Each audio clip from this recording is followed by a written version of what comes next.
Hello family, आप देख रहे हैं घोस्ट स्टोरीज हिंदी राज मल्होत्रा के साथ। अगर आप लोगों ने चैनल को अभी तक सब्सक्राइब नहीं किया तो प्लीज चैनल को सब्सक्राइब कर लीजिए और बेल आइकन को दबा दीजिए, जिससे आने वाली लेटेस्ट अपडेट आप तक सबसे पहले पहुंचती रहेगी। तो चलिए बढ़ते हैं आज की कहानी की तरफ।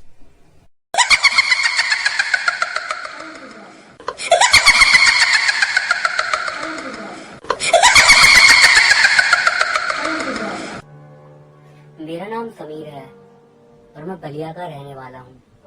ये जो घटना मैं आपको बताने जा रहा हूँ ये आज से कई साल पहले की, यानी कि तकरीबन 50 से 60 साल पहले की है। ये घटना मेरे गांव में घटी थी और कुछ कारणों से मैं आपको अपने गांव का नाम नहीं बता सकता, लेकिन वो उत्तर प्रदेश में ही है। अब मैं आपको सीधा वो घटना बताता हूँ जिसने आज तक सभी लोगों को डरने पे मजबूर कर दिया है और सभी के मन में एक आस्था का विश्वास भी जगा दिया है। घटना कुछ ऐसी थी कि उस जमाने में, यानी कि तकरीबन 1950-60 के समय, हमारे गांव में एक बहुत ही अमीर मुस्लिम परिवार रहता था। उस परिवार के जो मुखिया थे उनका नाम था मोहम्मद कलामुद्दीन। उनका व्यापार काफी बड़ा और फैला हुआ था, जिसके कारण वो काफी अच्छी कमाई करते थे और गांव के सबसे ज्यादा अमीर लोगों में से एक थे। उनके कुल मिला के 6 बच्चे थे, 4 बेटियां और 2 बेटे। लोग बताते हैं कि उनके बेटे और बेटियां दोनों ही दिखने में काफी ज्यादा अच्छे थे। एक बार उन्हें कोई देख ले तो देखते ही उन्हें पसंद कर ले। तो एक बार की बात है, ईद का दिन था, गांव में मेला लगा हुआ था और कलामुद्दीन साहब की सबसे छोटी बेटी मेला देखकर शाम को घर वापस आ रही थी। उसकी बहनें पहले ही घर जा चुकी थी, लेकिन उसका और रुकने का मन था, इसीलिए वो देर से घर अकेले जा रही थी। अंधेरा लगभग हो ही चुका था और क्योंकि उस समय एरिया ज्यादा डेवलप्ड नहीं था, इसीलिए कई सारे घर ऐसे थे जो कि बिल्कुल खंडहर की तरह थे। लेकिन हमारे गाँव में एक तो उसके अब्बा की बहुत ज्यादा बदनामी होगी और उस जमाने में लड़कियां वैसे भी बहुत ज्यादा सीधी सादी हुआ करती थीं। इसीलिए शबनम ने उसे हर बार मना कर दिया उसके साथ जाने से। वो जिन्नात अब बहुत ही ज्यादा परेशान था। दरअसल उस जिन्नात को उसका जिस्म पसंद आया था और उसे छूने के लिए वो कुछ भी कर सकता था, इसीलिए उसने दूसरा रास्ता चुना। एक दिन जब वो नहाने गई और उसने अपने बाल खोले तो वो जिन्नात उसके बालों पर ही जाकर काबिज हो गया, यानी कि अब वो शबनम को पूरी तरीके से अपने कब्जे में ले चुका था। अब शबनम वही करती जो वो जिन्नात चाहता। इस घटना के बारे में अब तक भी किसी को भी खबर नहीं थी, लेकिन अचानक से एक सुबह से शबनम का बर्ताव पूरी तरह बदल गया। जो लड़की पहले 5 बार की नमाजी थी, उसने अल्लाह के पास जाने से भी मना कर दिया। नमाज तो बहुत दूर की बात है। पहले वो सिर्फ अंडे या फिर और कुछ खाती थी, लेकिन अब वो मांस के अलावा और कुछ भी नहीं खा रही थी। इस बात पे उसके अब्बा को थोड़ा शक हुआ, फिर भी उन्होंने इस बात पे ज्यादा ध्यान नहीं दिया। लेकिन एक दिन पूरे घर वालों के होश उड़ गए। सब लोगों ने देखा कि वो बकरे का कच्चा मांस ही खा रही थी। जब सभी लोगों ने उसको देखा तो सभी लोग देखकर डर गए और हैरान भी हो गए। उसके पूरे मुंह पर मांस और खून लगा हुआ था। मांस ऐसे खा रही थी जैसे कोई जंगली जानवर हो। जैसे ही घर वालों ने चिल्लाना स्टार्ट किया और उसकी अम्मी ने अल्लाह का नाम लिया, तब वो कुछ नहीं बोली और अचानक से बेहोश होके एक तरफ को गिर गई। इस घटना के बाद उसके अब्बा पूरी तरीके से श्योर थे कि उसके ऊपर कोई ऊपरी चक्कर है। इसीलिए उन्होंने उसी दिन शाम के समय में अपने एक जान पहचान वाले मौलवी को अपने घर बुला लिया। मौलवी साहब आए और शबनम को देखा। शबनम को देखते के साथ ही वो काफी ज्यादा हैरान हुए या फिर डर गए, ये कहना तो मुश्किल था। वो चुपचाप सीधा शबनम के अब्बा के पास गए और उनसे कहा अब आपकी बेटी का बचना बहुत मुश्किल है। वो खालिद जिन्नात, जो कि कई सालों से शांत अपने उस खंडहर में बैठा था, वो आपकी बेटी के ऊपर काबिज हो चुका है। उन्होंने ये बताया कि उस जिन्नात को हराना या फिर उसे अपने काबू में करना किसी के बस की बात नहीं है शायद, और मेरे ख्याल से आपकी बेटी ना ही बच पाए।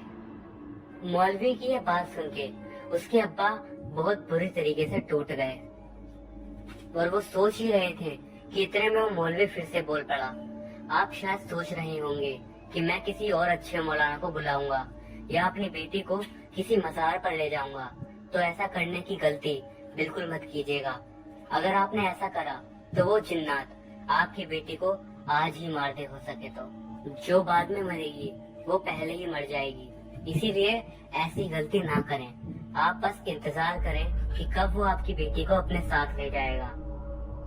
लेकिन इतना तो मैं आपको कह सकता हूँ कि आपकी बेटी के पास अब बहुत ही ज्यादा कम समय बचा है। इतना कहकर वो मौलाना वहाँ से चला गया, लेकिन कलामुद्दीन के सीने में तो एक पाप का दिल था, इसीलिए उसने उस मौलवी की बात नहीं मानी। वो अपनी बेटी को किसी दरगाह पर ले जाने की तैयारी करने लगा, और उसी दिन उन लोगों ने उस जिन्नात की असली शक्तियों को देखा। वो जिन्नात शबनम के ऊपर बहुत ही बुरी तरीके से काबिज हो गया। सब बताते हैं पहले तो शबनम अपने कमरे में से चुपचाप निकली, और उसके बाद उसकी आवाज बहुत ही ज्यादा भारी सी हो गई। आंखें बिल्कुल अंगारे जैसी, उनमें ऐसा लग रहा था कि शोले धधक रहे हो। उसके पूरे जिस्म से एक बहुत ही गंदी बदबू आ रही थी, जैसे सड़ते हुए मांस में से आती है। और उसके बाद सब बताते हैं कि शबनम दौड़ते दौड़ते अपने अब्बा के पास गई और उनका ही गला दबाने लगी।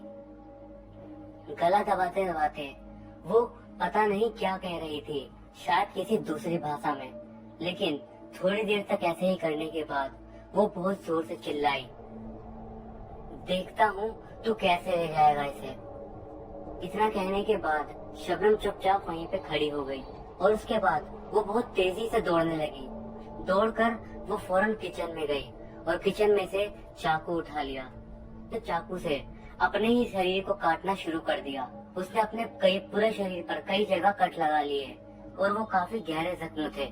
यहाँ तक कि उस जिन्नात ने चाकू से काटकर उसके हाथ पर उल्टा अल्लाह लिख दिया था। ये देखकर तो उसके अब्बू बहुत ही ज्यादा डर गए, और पूरे घर में एक खौफ का माहौल आ गया था। देखते ही देखते ये बात पूरे गांव में आग की तरह फैल गई कि शबनम के ऊपर खालिद जिन्नात आ चुका है। शबनम वैसे भी बहुत ज्यादा बुरी हालत में थी। उसे देखकर अब सबको सिर्फ रोना ही आ रहा था। उसके अब्बू कई बार जोर जोर से चिल्ला के उस जिन्नात से माफी मांगने लगते और कहते कि मेरी बच्ची को बख्श दो, लेकिन वो जिन्नात भी सोच चुका था। लेकिन फिर भी उसके पिता नहीं मान रहे थे, और उन्होंने उसके बाद भी कई सारे मौलानाओं को अपने घर पे बुलाना जारी रखा। मौलाना तो कुछ भी नहीं कर पाते, लेकिन उनके जाने के बाद भुगतना पड़ता शबनम और शबनम के परिवार को।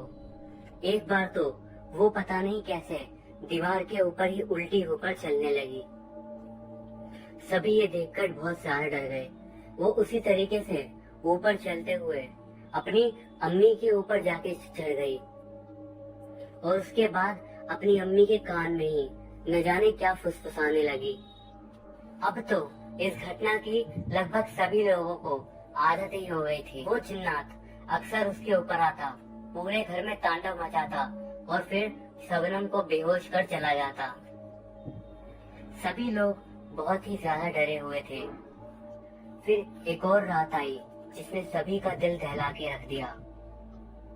कहते हैं कि दशहरा का समय था। पूरे गांव में एक बार फिर से मेले का माहौल था। सभी लोग मेला घूमने गए हुए थे, लेकिन कलामुद्दीन साहब अपने पूरे परिवार के साथ घर में मातम मना रहे थे कि तभी अचानक से शबनम को पता नहीं क्या हुआ, वो बेड पर से उठी और सीधा भागते भागते खिड़की तोड़कर नीचे की ओर कूद गई। सभी लोग बेहद ही ज्यादा डर गए। सबने सोचा कि कहीं आज ही तो नहीं, लेकिन नहीं, वो खिड़की से नीचे कूदी और नीचे जाकर मानो बिल्कुल लाश की तरह ही लेट गई। ये सुन के आपको थोड़ा अजीब लगेगा, लेकिन उसके पूरे बदन से खून निकले जा रहा था और वो बिल्कुल लाश की तरह ही नीचे लेटी हुई थी। सभी घर वाले उसके पास आए और जोर जोर से रोने लगे, लेकिन ये तो कुछ भी नहीं था। अचानक से शबनम एकदम से उठी और उठकर सीधी होकर बैठ गई। थोड़ी दूरी पर ही उसकी चाची का सबसे छोटा वाला बेटा खड़ा हुआ था, जिसकी उम्र मात्र 4 से 5 साल होगी उस समय। वो उसके पास गई और उसने अपने नाखून उस छोटे से बच्चे के मुंह पर घुसा दिए। पता नहीं कैसे उसके नाखून इतने पैने हो गए कि उस बच्चे के गाल के अंदर ही चले गए। वो बच्चा बहुत ही ज्यादा जोर जोर से रोने लगा। सभी लोग डर के मारे पगलाए जा रहे थे। ये करने के बाद वो जिन्नात एक बार जोर से चिल्लाकर बोला, आने वाले चांद की रात को मैं तुम्हें ले जाऊंगा और फिर उसके बाद तुम मेरी रानी बन जाओगी। इतना कहकर वो जिन्नात फौरन उस जगह से गायब हो गया और शबनम इतने दिनों बाद ऐसा लग रहा था कि सामान्य हो गई थी। शबनम ने ये बात अपने पूरे घर वालों को बताई। सभी लोग बहुत ही ज्यादा रोने बिलखने लगे, क्योंकि उनके घर में वो सबसे छोटी लड़की थी। सभी लोग अब लगभग उम्मीद तो हार ही चुके थे, लेकिन एक दिन उनके यहाँ पर काम करने वाले हामिद ने बताया कि अपने ही गांव में एक बहुत बड़े पंडित जी हैं, राम विनोद मिश्रा। अगर आप चाहो तो एक बार उनसे मिल लो। लेकिन उस समय बंटवारा हुए ज्यादा समय नहीं हुआ था। हिंदू और मुस्लिमों में लगातार लड़ाइयाँ होती रहती थी। दोनों ही एक दूसरे के दुश्मन बने हुए थे और यही लड़ाई की आग उस समय उनके गांव में भी लगी थी। पहले तो कलामुद्दीन ने उनके पास जाने से मना कर दिया, लेकिन फिर अपनी बेटी की यह हालत उनसे देखी ना गई और आखिरकार वो पहुंच गए पंडित जी से मुलाकात करने। वो हिंदुओं के इलाके में भी जाने से डर रहे थे, लेकिन क्योंकि पूरे गांव को पता था कि उनकी बेटी का क्या हाल है, इसीलिए किसी ने उनको कुछ भी नहीं कहा। पंडित जी के पास जाके उन्होंने उनको पूरी बात बताई और पंडित जी ने सारी बातें सुनकर सिर्फ इतना ही कहा कि ये सच है कि आपकी बेटी को बचाना बहुत ही ज्यादा मुश्किल है और वो जिन अकेला नहीं है, उसके साथ जिन्नातों की पूरी एक फौज है, लेकिन ये नामुमकिन भी नहीं है कि उसको हराया नहीं जा सकता। लेकिन उसके लिए आपको एक काम करना पड़ेगा। क्या आप वो कर पाओगे? उसके पिता ने कहा, मैं अपनी जिंदगी दे सकता हूँ अपनी बेटी को बचाने के लिए। आप बताओ तो सही कि मुझे करना क्या है। उन्होंने कहा कि गांव के बाहरी एरिया पर एक पीपल का पेड़ है और उस पर एक ब्रह्म राक्षस का निवास है। अगर आप उनके पास जाओ और अपनी बेटी को उन्हें समर्पित करके उनसे दया करने की विनती करें, तो हो सकता है कि वो आपकी बेटी को स्वीकार कर ले, और अगर ऐसा हो गया तो वो आपकी बेटी को शायद बचा ले। उसके पापा तैयार हो गए और पंडित जी ने उन्हें पूरी विधि बता दी और कहा, लेकिन ये काम आपको अकेले ही करना पड़ेगा, मैं आपके साथ नहीं आ सकता। फिर कलामुद्दीन साहब वहाँ से चले गए और जाकर खीर, पान, सुपारी और सिंदूर और न जाने क्या क्या सामान लेकर ब्रह्म राक्षस के पेड़ के पास पहुँच गए। शबनम के पिता वहाँ पहुँचे। वो चांद की रात से एक दिन पहले की रात थी। उन्होंने पंडित जी के बताई हुई पूरी विधि के अनुसार उस पीपल के पेड़ की पूजा की और गिड़गिड़ाते हुए उस पीपल के पेड़ के सामने सारी बात बता दी। अंत में उन्होंने कहा कि मैं अपनी बेटी को आपके ऊपर समर्पित करता हूँ। कृपया आप अपनी बेटी को उस जल्लाद से बचा लो, नहीं तो वो उसे अपने साथ ले जाएगा। उसके पिता को उम्मीद थी कि शायद यहाँ से उन्हें कुछ मिलेगा और ब्रह्म राक्षस आकर उन्हें उनकी बेटी को बचाने का आश्वासन देंगे, लेकिन ऐसा कुछ भी नहीं हुआ। काफी देर तक वो सब लोग वहीं पर बैठे रहे, लेकिन जब वहाँ पे कुछ भी नहीं हुआ तो सभी लोग निराश होकर घर वापस आ गए। आखिरकार सभी लोगों ने सोचा कि शायद ऐसा कुछ भी नहीं है जैसा वो सोच रहे थे। उस पेड़ पर कोई भी नहीं है जो उनकी मदद कर सके। उसके बाद आखिरकार चांद की रात का दिन आ ही गया। शबनम को पता था कि आज वो मर जाएगी और उसका पूरा परिवार गम में डूबा हुआ था। और धीरे धीरे रात भी हो गई। रात के तकरीबन 11 बजे के बाद के समय होगा और खालिद ने अपना काम शुरू कर दिया। वो शबनम को तड़पाने लगा। ऐसा कहते हैं कि वो शबनम को बहुत बुरी मौत देना चाहता था। उसने उसके पूरे शरीर को उसी के नाखूनों से नोचना शुरू कर दिया। शबनम उस रात बहुत जोर जोर से चीखें मारने लगी और उसकी ये चीखें उसके माँ पिता को रोने के लिए मजबूर कर दी। पूरा माहौल दर्द भरी चीखों से भर गया। अंत में आखिरकार खालिद ने शबनम का गला दबाना शुरू कर दिया और उसका दम घुटने लगा था। सभी लोग वहीं खड़े रोए जा रहे थे और उसे देख रहे थे कि अचानक से ऐसी आवाज आई मानो कोई बहुत जोर से दौड़ते हुए उन्हीं की तरफ बढ़ रहा हो। सभी लोग अपने चारों ओर देखने लगे, लेकिन किसी को कोई भी दिखाई नहीं दे रहा था। और इस भागने की आवाज को सुनकर वो खालिद जिन्नात भी रुक गया और अब वो आवाज अब धीरे धीरे तेज हुए जा रही थी। और उसके बाद जो उस परिवार ने देखा उसके ऊपर कई लोग तो मानने से भी यकीन नहीं करते। बताते हैं कि उनके घर में उसी समय उनके दरवाजे से एक 23-24 साल का ब्राह्मण अंदर आया। उस ब्राह्मण ने काफी पुरानी धोती पहनी हुई थी, पाँव में खड़ाऊ थे और शरीर पर उस धोती के अलावा कोई कपड़ा नहीं था। हैरानी की बात ये थी कि उसके शरीर में से सफेद रंग की रोशनी चमक रही थी। इसे देखते के साथ ही शबनम बड़ी जोर से जिन्नात की तरफ से चिल्लाई, तू बचाएगा पंडित से? और वो जोर जोर से हंसने लगा। पूरा माहौल काफी ज्यादा गंभीर हो गया था।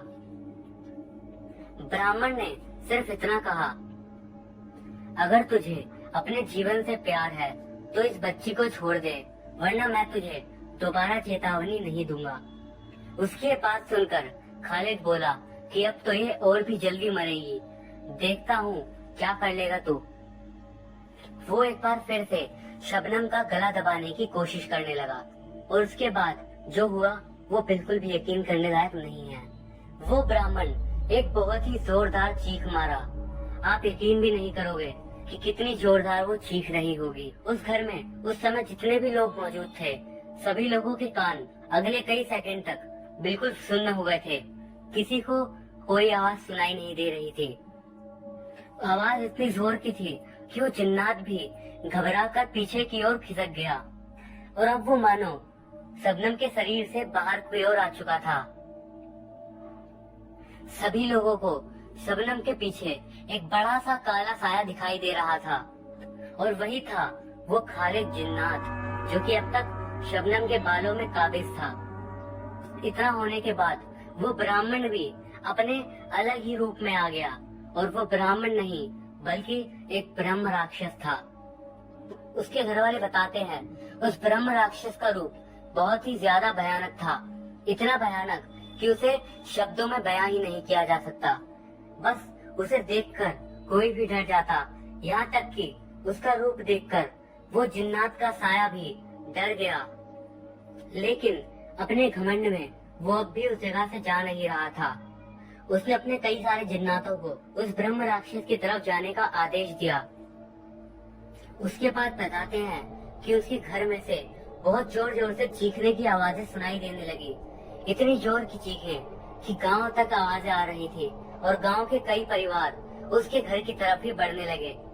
सभी लोग उसके घर के बाहर गए और बताते हैं कि उसके घर से बस कई सारे साए निकल के बार बार आसमान की ओर जा रहे थे। ये सब घटनाएं सुबह 3 या 4 बजे तक लगातार चलती रही। सभी बताते हैं ब्रह्म राक्षस ने सारे जिन्नातों को खत्म कर दिया और सबसे अंत में खालिद को भी। कहते हैं कि उस खालिद जिन्नात को बहुत ही भयानक मौत दी थी उस ब्रह्म राक्षस ने। उसको मारने के बाद वो एक बार फिर से अपने ब्राह्मण रूप में आ गया और उसके बाद कलामुद्दीन के पास जाके खड़ा हो गया और उससे बस इतना कहा, मैं जब जिंदा था तो बहुत ही गलत काम किया करता था, जैसे कि हत्या, बलात्कार, चोरी चिकारी, सब कुछ जिस वजह से मुझे ब्राह्मण लोगों ने ब्राह्मण होने के बाद भी जिंदा जला दिया और मेरे को जान से मार दिया। मैं इतना गलत था और इतना गिरा हुआ इंसान था कि ईश्वर ने भी मुझे मुक्ति नहीं दी, क्योंकि मैंने ब्रह्म धर्म का अपमान किया था और इसी वजह से मैं एक ब्रह्म राक्षस बन गया। लेकिन आज शायद मैंने इस बच्ची की जान बचाई है, तो भगवान मुझे हो सके तो मुक्ति दे दे। और हाँ, ये तेरी बेटी अब सिर्फ तेरी नहीं, मेरी भी बेटी है। इसका खूब अच्छे से ध्यान रखना और धूमधाम से इसका विवाह करवाना। इतना बोलकर वो ब्राह्मण वहाँ से मानो सबकी आंखों के सामने ही गायब हो गया। उसके गायब होने के बाद वहाँ पे काफी देर तक बहुत तेज दौड़ने की आवाजें लगातार आई जा रही थी। उसके बाद उस पीपल के पेड़ के पास सभी लोग पूजा करने लगे, चाहे वो हिंदू थे या मुस्लिम, सभी वहाँ पे पूजा करने लगे। और उस ब्रह्म राक्षस को उस दिन के बाद से किसी ने भी राक्षस नहीं कहा, बल्कि सभी लोग उन्हें ब्रह्म बाबा कहने लगे और उस जगह को ब्रह्म बाबा स्थान के नाम से जाना जाने लगा। ये घटना आज भी पूरे गांव वाले सबको बताते हैं। कुछ यकीन करते हैं तो कुछ नहीं, लेकिन हमारे गांव में आज भी इस घटना के सबूत मिलते हैं। तो दोस्तों, ये थी हमारी आज की कहानी।